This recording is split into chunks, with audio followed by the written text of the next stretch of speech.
Uh-oh. Uh-oh. Someone learned how to win close games. Somebody's warming up. Oh, no. Oh, geez. Nebraska 77, Oregon 71. And it wasn't that close. Welcome in to After Nebrasketball. I am Jack Mitchell. To my right on your screen is Kaleb Henry. To his right on your screen is Jacob Bigelow. Kaleb Henry from Husker Max. Jacob Bigelow from Huskers Illustrated. Yeah, it's very hard to do. Like the weathermen cannot figure out which way they are pointing. And the Stretch Big podcast host, Jacob Bigelow. Nebraska pulls the upset tonight, 77-71 against Oregon. Nebraska, Bryce Williams, and Juwan Gary. Were we dream? Did we just dream for a month? Was that a bad dream? Because Bryce Williams and Juwan Gary played like the Bryce Williams and Juwan Gary that we've seen before and we expected during the course of this year. Juwan Gary especially played like the guy who, during games last year especially, you would say he's the best player on the floor. Unbelievable performance by the two of those guys. Real quick before we get into the discussion, let's go over some real quick stats in the box score. That will be interesting. Bryce Williams, 28 points, 10 for 18 field goals. Juwan Gary, 23 points, 6 for 10 field goals, 10 for 12. Juwan, 10 for 12 free throws. Bryce, 6 for 7 free throws. Nebraska for 3 on the night, 4 for 23, and they won in Oregon. What just happened? What just happened? Oregon Suck it, Creighton. Suck it, Dana Altman. Suck it, Wilbur. Oregon shoots 40% field goals for the night, 25% for 3, which is better than Nebraska, but still. Just real quick, other stats. Nebraska 12 turnovers, Oregon 10. Total rebounds, Nebraska 35, Oregon 32, about the same there. Assists, about the same. Oregon had more steals than Nebraska. I mean, in the end, this was about Bryce Williams and Juwan Gary making baskets and making free throws. Tonight, I want to give both of you a chance to just give your immediate reactions to this game. So we'll just go down the line. Kaleb, you're first. What do you think? The first thought I had, because like the game got over, I'm writing my quick little recap, which you can read at huskermax.com. And I was just like, Nebraska didn't really lose. There wasn't a whole lot of like, yes, Nebraska had to make free throws at the end, made 7 free throws in the last 50 seconds. But there wasn't this, crap, it's getting away from them. Are they like, even against Illinois, you went, oh, well, this could get bad here at the end. Like that moment never happened. Nebraska has trailed for 46 total seconds in the last 85 minutes of game time. 46 total seconds, 85 minutes of game time, 2 ranked wins. That is just bonkers to get to the end of the game. And I'm sure Bigelow is thinking a little bit of the same thing where it's, and you, Jack, you kind of alluded to it. It didn't feel that close at the end that Oregon, they shot almost just as cold as Nebraska did from deep, and both teams shot decent from the field. Both teams shot over 20 free throws. If you're trying to get back in that game and it is staying 2 possessions and you can't hit threes, it never felt like a threat down the stretch. And that was a nice feeling to have, especially because it's a ranked opponent, but it's one of the new teams coming in. It's Nebraska's not the new team anymore. You get to go kick around the new teams a little bit, and they've done that so far. Jacob, your thoughts on the evening? I mean, you want to talk about getting your damn identity back. Excuse my French. They're back. I mean, that looked like the team that won all those games in November and December that just went, just like was Men in Black memory zapped for almost a month. And we just, Bryce Williams, I mean, that was one of his. I mean, I'm a noted Bryce Williams, advocate. That was one of my favorite games from him that I've watched during his time at Nebraska. just go it only, his he goes 2 of 8 from 3, but those 2 that he made were nuts. Those 2 threes that he made. The bank and Yeah. the foul was one of them. What was the other one? I'm trying to remember. Late shot clock. He pulled up from super deep, like a couple steps back from, a couple steps in front of where he wound up hitting the bank that was the foul. They were both top of the key makes. And then, they only make 4. And, just like we all expected, a Jawan Gary corner 3 kind of felt like the dagger. Like, it was kind of like, you said it never felt close, but Oregon was making the run that they were on. And a Jawan Gary corner 3 kind of felt like, the cherry on top, which. And then he talked the talk to the expensive seats. Jack Mitchell knows all about those seats. Mm-hmm. By the way, that home field advantage sucks at Oregon. Yikes. Mm-hmm. Was it because Nebraska was up early and stretched it I would to say, double digits pretty quick? I would say there was no energy there. It just didn't feel like there was anything going on for them. And I know there are times that PBA has felt that way if Nebraska's opponent gets up early and kind of takes the crowd out of it, and they'll have moments here and there, but it never felt like there were moments. Yeah. Well, the 2 things I would say about that Oregon crowd, one of the things that hurt them was the lack of humans sitting in some of the seats down low. That would be number 1.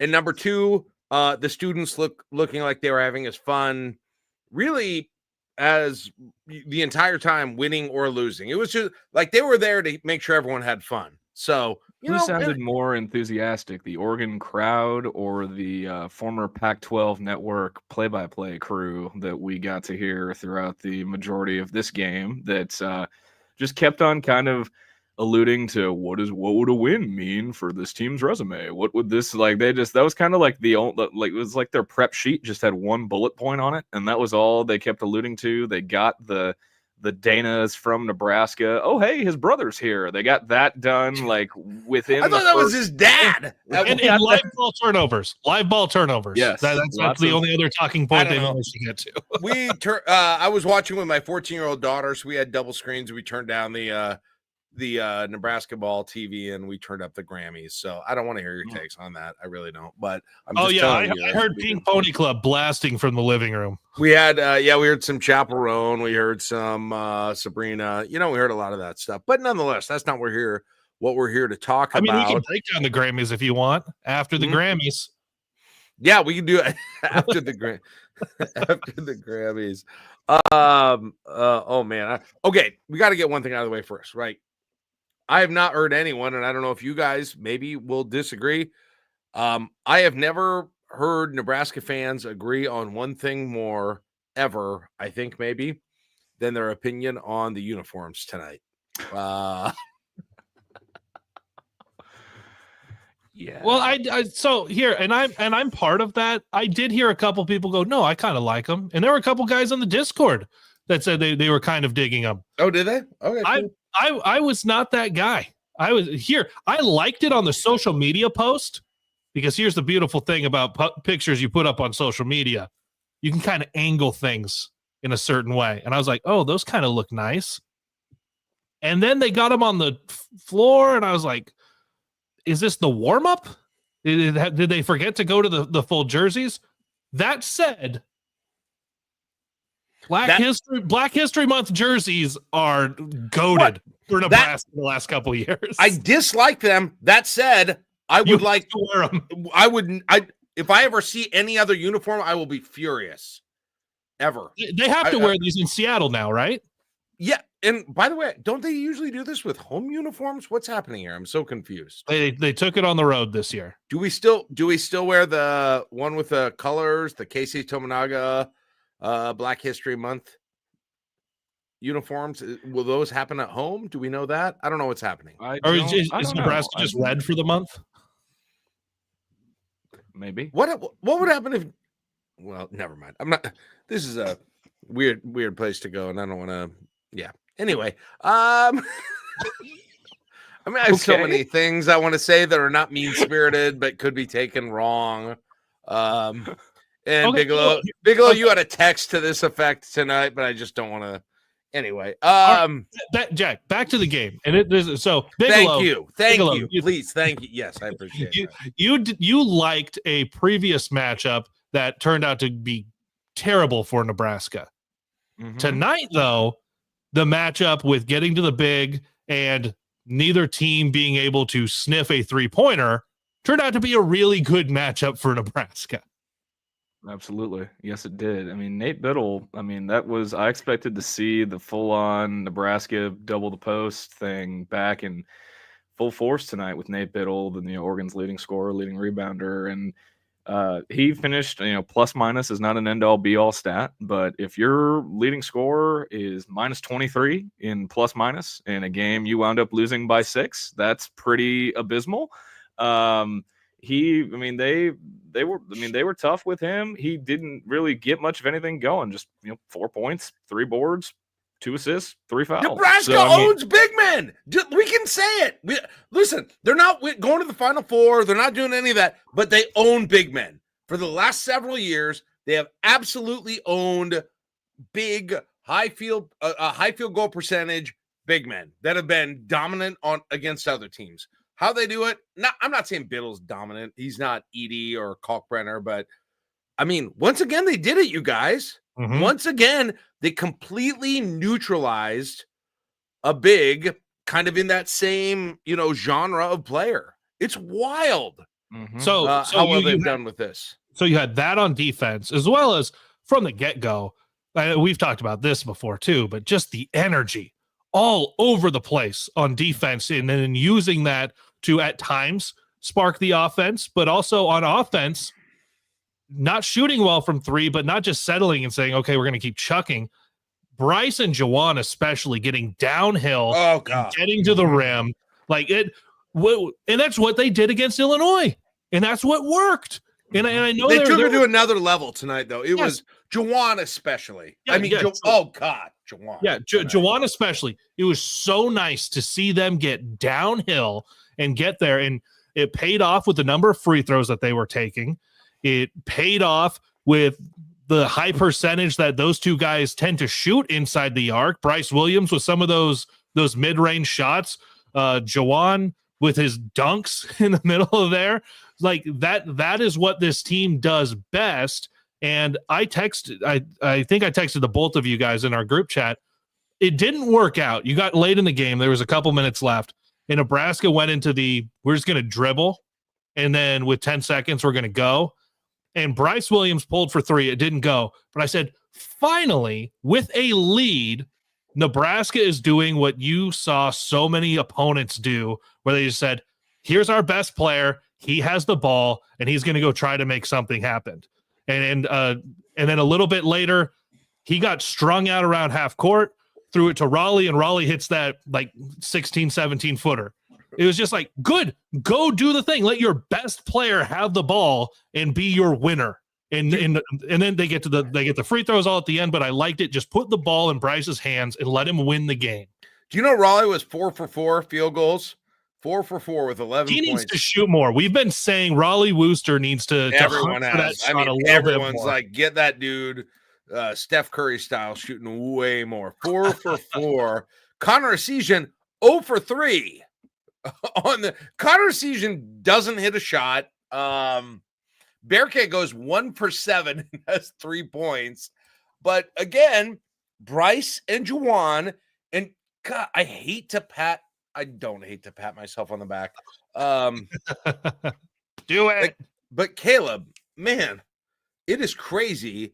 The Friday. Oh, we got a super chat here. Somebody's telling me on the Discord to read the super chat. I will check that out. Bearcat told this is from Not I Said the Fly. Here, I'll just put it up here. There we go. Hey. Bearcat told Bill to go to church. Is that one of those hair transplant? I don't know what's happening. They made a joke about that at the Grammys tonight. So, well, yeah, because one, Biddle looks like he's 38 and he's in the middle of getting all of his tax forms ready for April. But yes, Turkey, not Turkey, Turkey is where you go for the hair transplants. Turkey. Anyway, I forgot where I was. What I was saying. You were patting yourself on the back. Oh yeah, because I think Kaleb, you and I on Friday and before we've talked, especially Friday, though, we talked about that of all of the factors, of all of the problems, the things that could go well, etc., the things that could most help this team are Juwan and Bryce playing to their strengths. When the two of them play to their strengths, it changes this entire team. And it happened last year. We've seen it before. We saw it early this year, and they both did that. And it is, I mean, I don't want to be overly dramatic, but it is they go from a top 100 team to a top 30 team when Juwan and Bryce both play to their strength. And there are other players that kind of fit in that situation too, in terms of playing their strengths instead of not playing their weaknesses. But those two guys, it's crazy because you almost forgot it last year and the year before, frankly. You would see Juwan Gary out there and you were like, that guy is essential. He is essential. You have got to have him. He got hurt against Rutgers last year. I'm like, the whole season is ruined when he got hurt because he matters so much. He is such a catalyst. He does so many things. He's such a high impact player. And the last 3 weeks before Illinois, at least, you would have said, he's better on the bench. He's better on the bench, pretty much. And that's and for I don't know what happened this week. Guys, Bryce Williams had to be hurt. He had to be hurt, right? This looked like worlds different. He was alpha. He was going to the rim. He was not passing. He was not passing up shots. He looked fast. He was taking guys off the dribble. I don't know what, it was it was just like this Twilight Zone those 3 weeks. And maybe you guys have answers, but I think those two, if they play to their strengths, that is what is the biggest thing you can do to maximize. There's other things that can happen, but those are the two biggest things for me. What do you guys think about that? Well, you had Nebraska, even though, and we haven't mentioned the officiating almost 18 minutes into this, in the inconsistency of that, but there was a lot of physical play tonight. And this is something that we've talked about before with Nebraska not handling physical play and it getting to them. And yeah, there were times that it's like Nebraska definitely wanted that call. Like they're holding their arms up. They wanted that call. But especially when you look at the two guys that you have to have perform well and not give in to the whining, not give in to the being soft. Bryce and Juwan did not do that today. They took it to Oregon. And part of that is having the mentality of you're just going to go get to the rim and no one's going to stop you. But over that losing streak, you didn't have either guy necessarily do that. Like Juwan, if he's not going to do that and he's going to settle for 5 threes and not look tough on defense, you're right. It was like, okay, maybe it would have looked better if he wasn't on the floor. If Bryce is not going to go into alpha mode at any time until there's 4 minutes left in the game, okay, don't play him for the first 26 minutes of the game if that's what he's going to do. Both of them from the get-go went out and decided to be the aggressors. And that's a decision that they make. It's not whether or not it works out for them. That's a decision that they make. And so when they got out there, they decided to be the aggressors in such a different way than what they had. And yes, against Illinois, but the previous 6 games before that. Jacob, your thoughts on that? I'll make this point as well. We talked about Worcester and his 11 points up until those 2 late free throws from Eugene. Those were Nebraska's only bench points up until it became a free throw game. You have, 20 quick math. Yeah. 51 of the 77 from Williams and Gary. And those two, I feel like it just, we saw it when that Illinois game went final. The most the image of them when the buzzer sounded against the Illinois game was those two embracing. Their importance cannot be understated 100% to this team long term. It really can't. They'll go. This team will go as they do I'm sorry, I've got all sorts of random analytics, advanced stat tabs. If you've been watching this post-game show, you've heard me cite Nebraska's at the rim shooting for a few games in a row. 17 for 20 at the rim tonight. Yeah. 21 to 29 at the free throw line. 3 weeks of going 50% on layups, and then they can't miss a freaking thing. Yep. Today. 17 to 20 at the rim tonight, 21 to 29 at the foul line.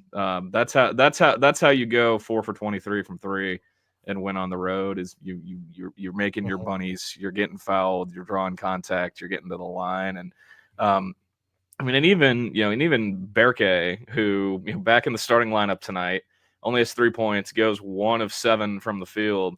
Man had 9 boards, couple assists, and he had the highest plus minus on Nebraska's team. Like I said, plus minus is not the end all be all, but plus 15 for Berke. And he built a nice condominium with a couple of those threes he took. Damn. Yeah, the sidestep right wing one. That was my. Hey. It is. They the international man of mystery, Berke Buchton Gel. Still, that is a theme that I will continue to not talk about the rest of this season. I'm just looking at the refresh here. Nebraska up to number 44 on KenPom. That's a 4-spot jump since KenPom is now refreshed. They're 39 on Bart, up to 39 on Bart. So they're one game at a time. Projected record on KenPom now 19-12, 9-11 in the Big Ten. Defense is 31st in defensive efficiency. So yeah, that's the stat refresh. This one. It's just I'm having a tough time with words, but just like comparing and contrasting how just looking at the rest of this season compared to just 4 days ago. Just 4 days, 4 short days. And I put this out on Twitter. I know people in the Big Ten circles this time of year are tired of hearing January, February, Izzo. I just said January, Freduary. It's the second day of Freduary. And the day and the way that, February had the importance of February these last 2 seasons for Nebraska. And, it coincides with the Black History Month jerseys, which I know I'm seeing a tweet saying Nebraska is 7-2 wearing Black History Month jerseys since the start of 2022. They are 7-2 between the ones they debuted tonight and the previous years.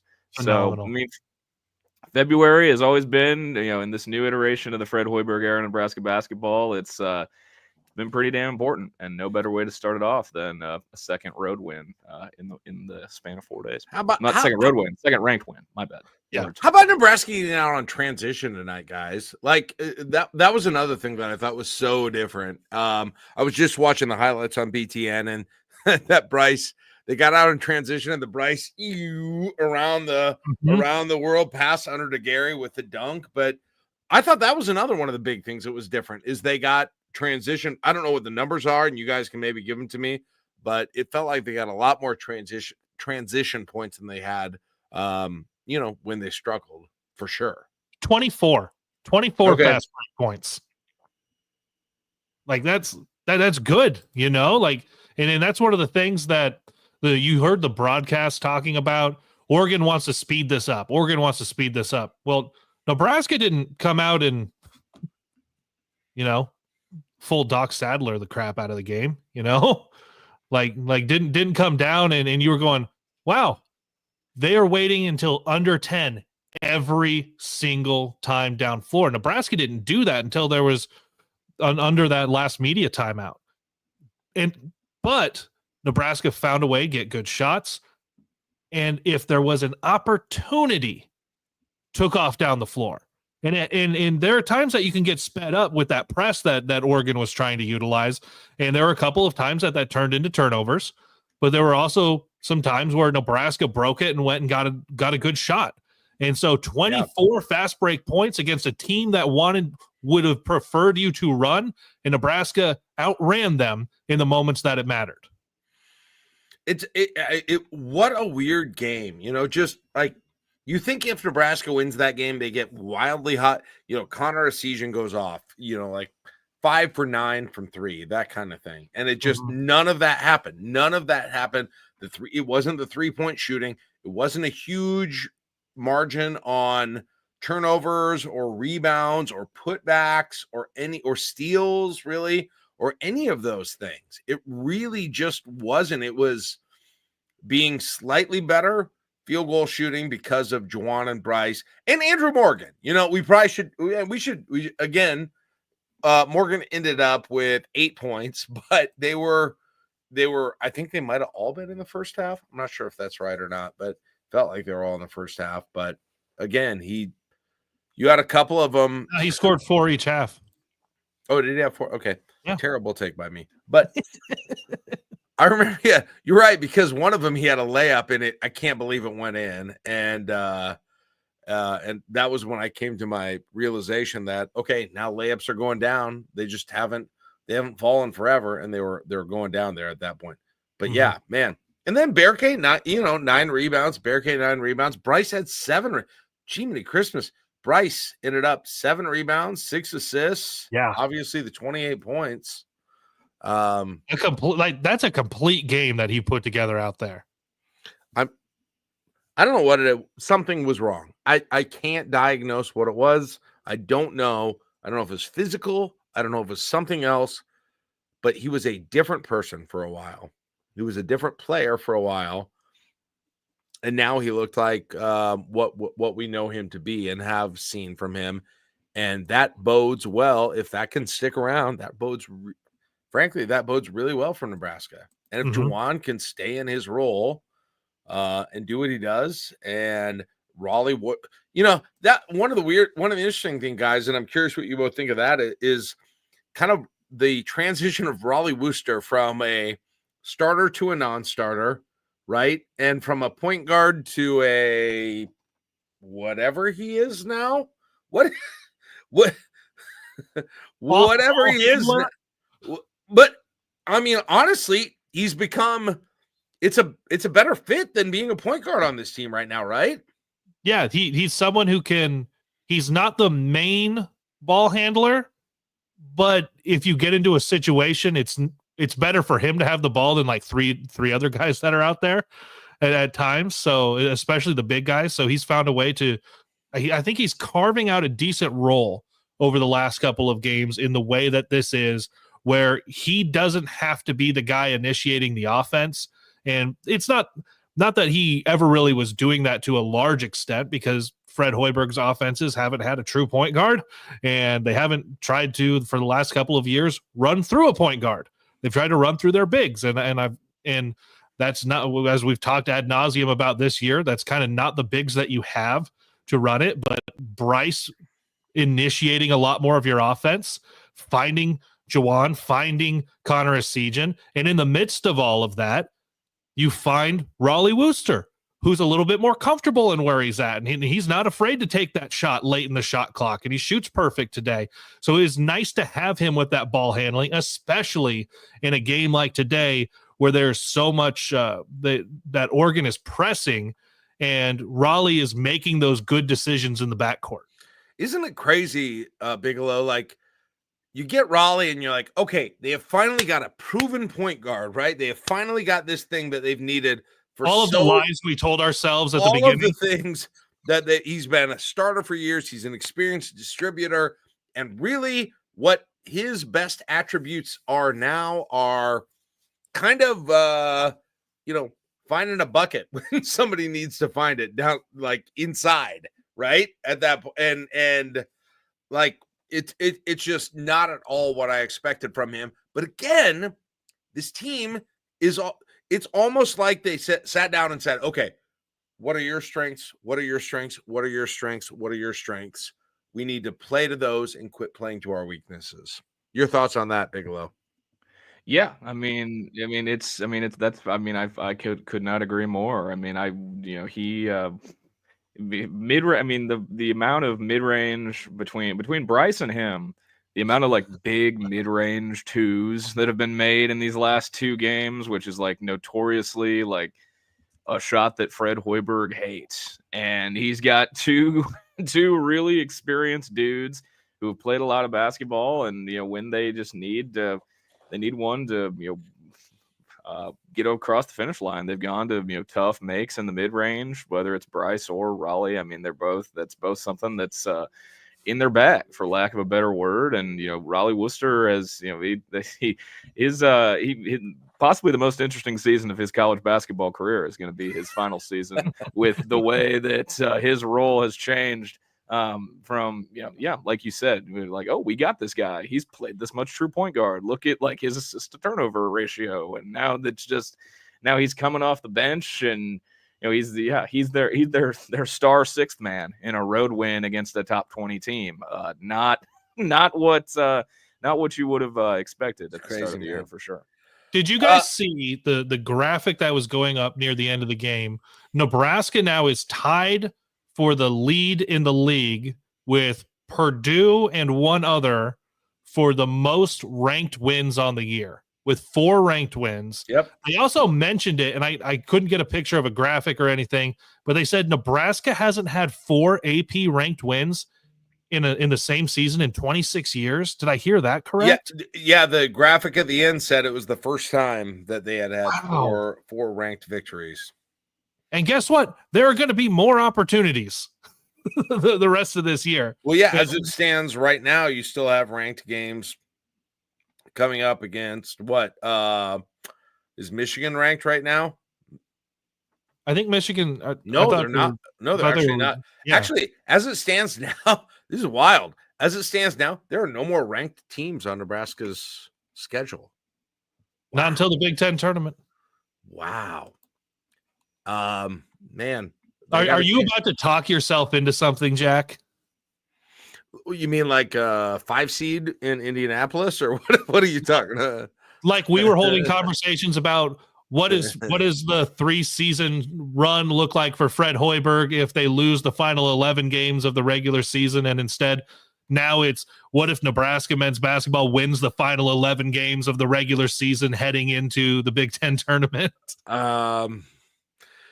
Yeah, I mean, listen, there's no doubt, guys, and this is what we've said for a long time, is the schedule in the second half is it's much more doable than the first half. And you don't ever want to say, right, you just don't want to be like, well, this is easy. They're going to turn it around if they struggled early.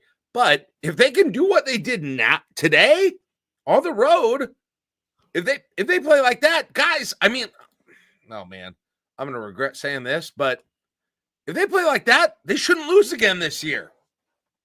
You're not wrong. You're not wrong. What are all the things that had to come together for Nebraska? It was a ranked opponent.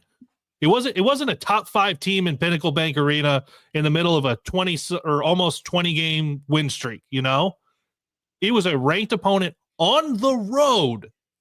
And we know about Nebraska on the road and the talking points over the last couple of years and where that builds into the resume. But that is now, you get a point to this team. And Jack, we talked about it on the brunch show Friday. This team is building a damn good resume. A damn good resume.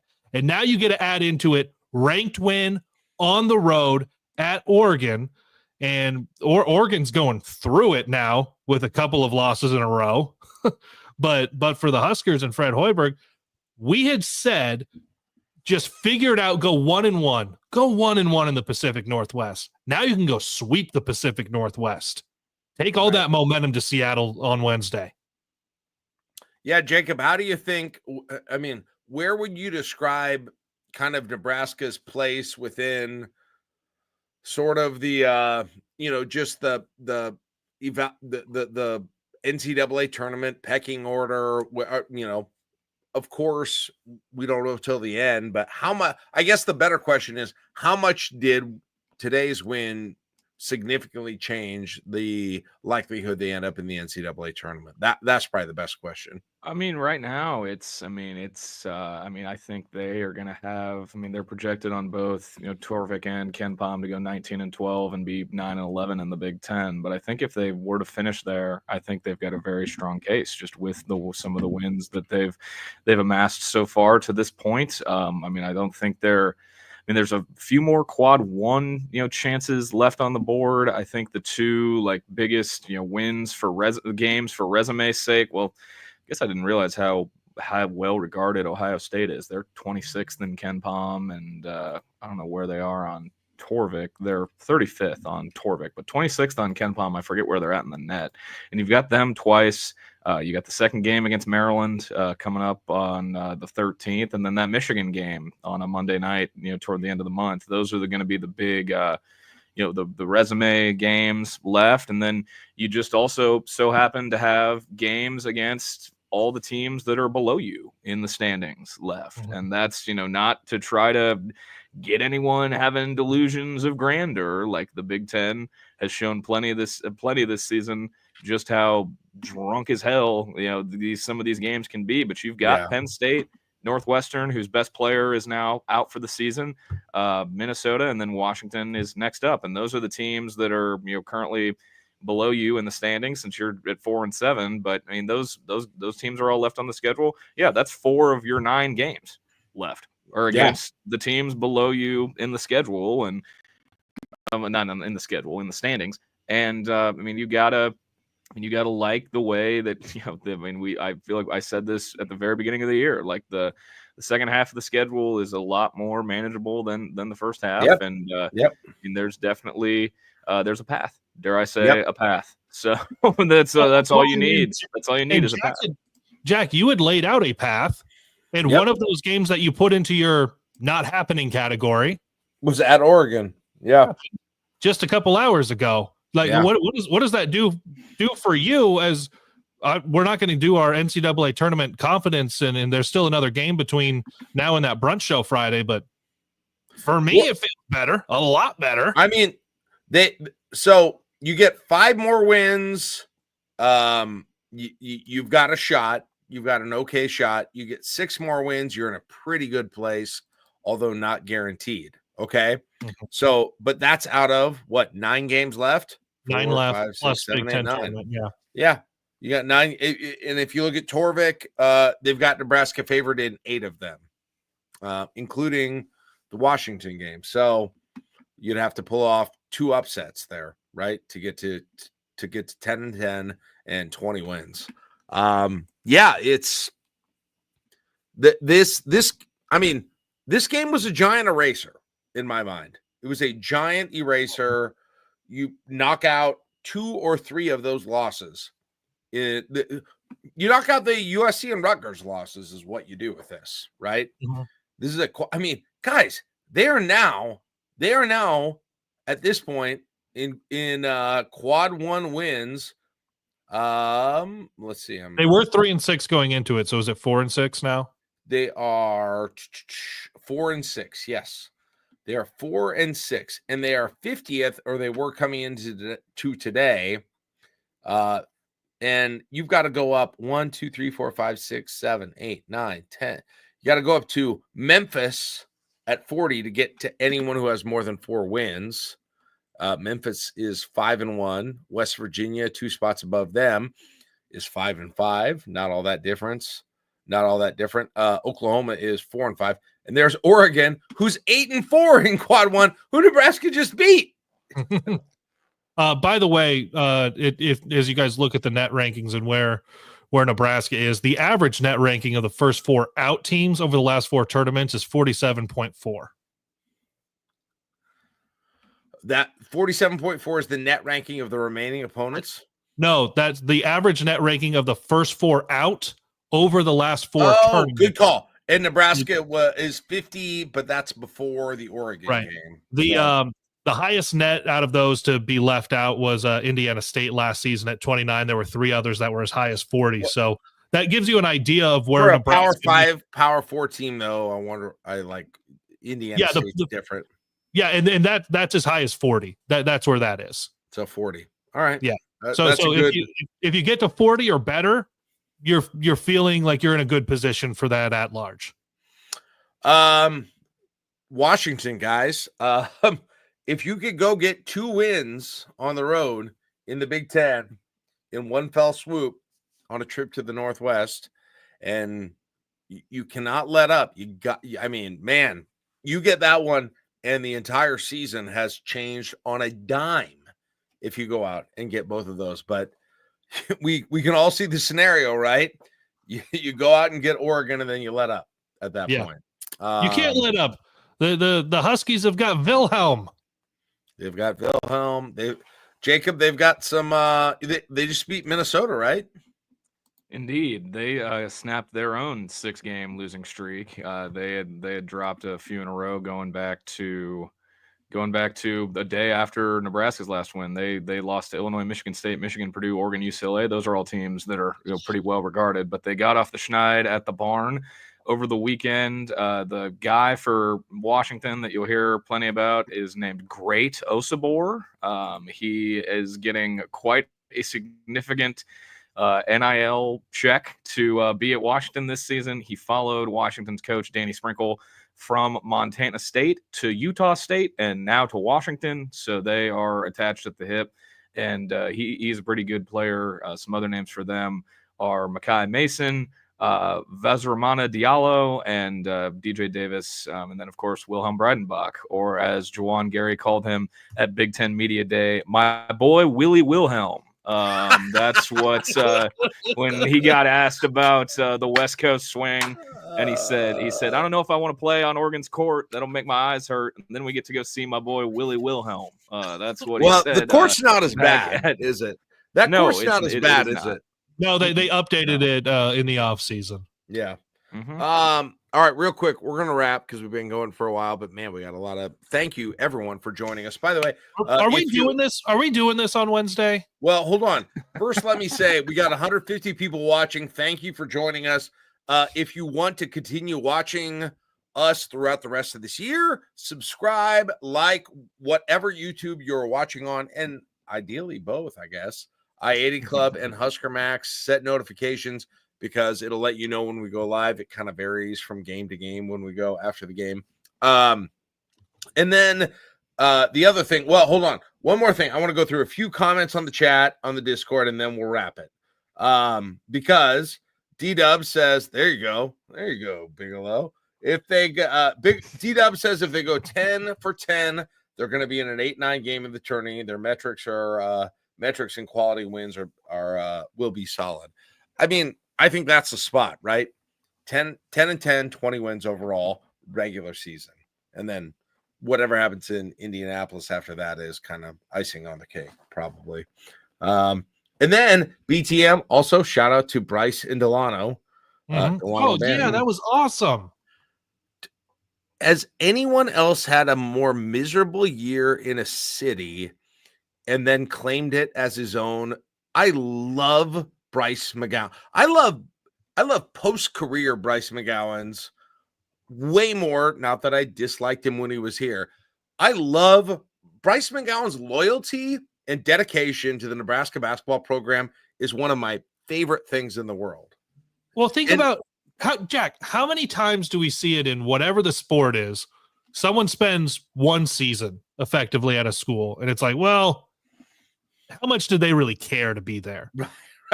Right. Bryce, his brother Trey, and then like Delano had to, at the time, sit out. So he effectively played one season at Nebraska. Like, these guys take being a Husker seriously in their post-collegiate lives. And I love to see that. Bryce wearing the letter jacket with his sort of like embroidered name in cursive over here. Like I got when I made Honor Society or something. It was amazing. It was amazing.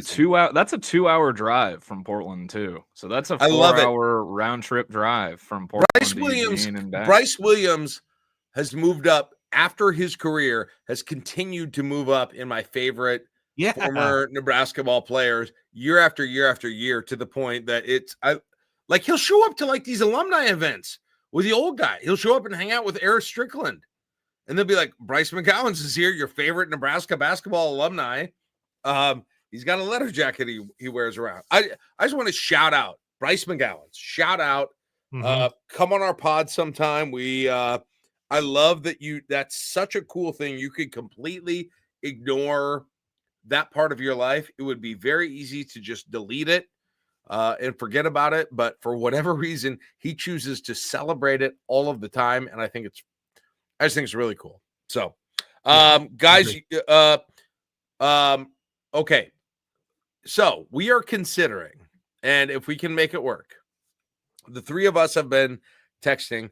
The last time we did a live watch along was the Creighton game, and that was me and Josh. But the After Nebrasketball crew has been discussing maybe we do one at some point. And then I texted tonight and I said, well, we're not going to do a post-game show after Washington. Everybody in my house is going to be asleep. What if we did a live watch along for the Washington game? So I'm not 1000% guaranteeing it's going to happen, but we are looking into the possibility. So if you're interested, let us know. If you're on the Discord, let us know if that's something you'd be interested in watching. And that's basically where, and by the way, that would be for our patrons. Sorry, not for the public, but you can join between now and then. And it would be hosted on our Discord where you can watch the game, and we will replace the garbage announcers that I'm sure will be there at that point and react in live time. And that would be fun, guys. Yes. Oh yeah. Call it After Nebrasketball After Dark. I mean, if we gotta throw in some stipulations for, super chats, like whatever, like I know you were reading super chats for the Creighton game. Like if I gotta, take a sip for a super chat on Thursday for a 9:30 tip. If we want to, like whatever we got to do after Nebrasketball After Dark, I'm all for it. Nebrasketball. Like, I'm a team player. I'm a we guy, not a me guy. So I'll do whatever we got to do. Ready, lunch pail. All right. Well, we will we'll figure out the details on that, and I promise. Well, maybe disappointing to our viewers, it will not quite be as. For me, because I have to work the next day, it will not quite be as wild as the Creighton game. That I can tell you. Well, it's because the game is going to get done, and then you will get like 4 hours of sleep. Right. We'll see. We will see. We will update everyone. But if you want to be a part of that, make sure and join patreon.com/I80 Club. And please also check out Husker Max. Kaleb will have continuing coverage of obviously all of the things that are happening this week. Like, subscribe to the YouTube page that you're on right now, I80 Club or Husker Max. And Jacob, what do you have? You got anything new coming up this week? Yeah, I'm gonna record another post-game pod of my own. Just give some quick thoughts that it'll be similar to what you heard from me here. But yeah, I decided to. I'm just gonna keep putting stuff out. Why not? It's February. We're turning it up. I got someone who tweeted at me, all Nebraska needed was a State of the Season Bigelow podcast to turn the season around, and here we are. So people are saying, not me, people. So we'll have some podcast stuff and some stuff for Huskers Illustrated coming up too. So all right, there you go. Well, and those in Bigelow, the Stretch Big Pod, you can watch that on the Husker Max YouTube page. And if you are on the Husker Max YouTube page at 9 a.m. on Monday, you will see the debut episode of Husker Max Today with myself and Nick Handley. That's the first public time we've said that, so you're hearing it first. There you go. Check it out. Like that page if you don't already, and some new stuff coming your way. All right, Kaleb, Jacob, thanks so much.